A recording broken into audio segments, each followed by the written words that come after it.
আমার নাম ইসমত আরা পারভিন। আমি বসুন্ধরা থেকে এসেছি। আমার শোল্ডারে ব্যথা ছিল, 2 শোল্ডারেই ছিল, 2 হাঁটুতেই ছিল। প্রায় 10-12 বছর যাবত আর কি এরকম ব্যথা। তারপরে আমি এই যে অনলাইনে দেখা আমার দেখা পরে আমি এখানে আসি।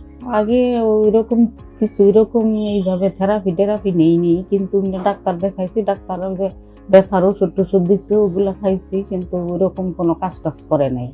আমি হাঁটুতে বলেছিল যে বাটিটা ওটা পাল্টাবে, আমি এটা রাজি হই নাই। এরপরে ওরা এক্সরে করে বলছে যে ওইটা পাল্টাতে হবে। আমার অবস্থা আগের চেয়ে ভালো। আমি আজকে 16 দিন এখানে চিকিৎসা নিই। স্যার তো বলছে 21 দিনের অথবা 28 দিন এরকম। ডাক্তার সকালবেলা আসে, এসে উনি দেখে যান, খোঁজখবর নিয়ে যান কেমন আছে কি লেনদেন। পরিবেশ ভালোই আছে, ওদের ব্যবহার ভালোই আছে। আমি একাই থাকি, কিন্তু আমার হাজবেন্ড ভর্তি করে দিয়ে গেছে আর কি। এখানে আসে মধ্যে মধ্যে আসে আর কি।